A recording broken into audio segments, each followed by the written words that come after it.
సొసైటీలు, సంఘాలు, కుల సంఘాలైన ఏవైనా సరే, ఎందుకంటే డబ్బులు ఉంటేనే విలువయిస్తారు ఈ రోజుల్లో. డబ్బులు లేకపోతే ఎవరికి విలువనిస్తలేరు. సొసైటీ అనేది సంఘంలా ఒకవేళ ఆయన కింద పడుతుండు అంటే అతనికి చేతేసి లేపడానికి ప్రయత్నం చేయాలి. కానీ అలా చేస్తలేరు సొసైటీలల్లో, సంఘాలల్లో. డబ్బుంటే వాళ్ళు విలువనిస్తుండ్రు, డబ్బుంటే వానికి సపోర్ట్ చేస్తుండ్రు. ఒకవేళ ఆర్థికంగా వెనకబడి ఉంటే అతనికి ఎవరు సపోర్ట్ చేస్తలేరే.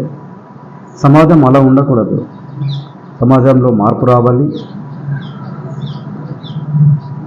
కింద పడుతున్నాడు, ఆయన వెనకబడి ఉన్నాడు అంటే అతనికి చేతేసి నేనున్నా అని చెప్పేసి మనం అందరం సొసైటీ వాళ్ళకు అండగా నిలబడాల. ఆయన కట్టే స్తోమత లేకున్నా సరే కట్టిపించే అవసరం లేదు. చూడాలా వాళ్ళ దగ్గర ఉన్నాయి లేవు చూసి మనము వాళ్ళకి హెల్ప్ చేయాలి. దాన్ని సొసైటీ, సంఘం అంటారు. ఈ రోజుల్లో తక్కువ అలాంటివి. ఉండని లేకపోని కట్టాల్సిందే అంటారు.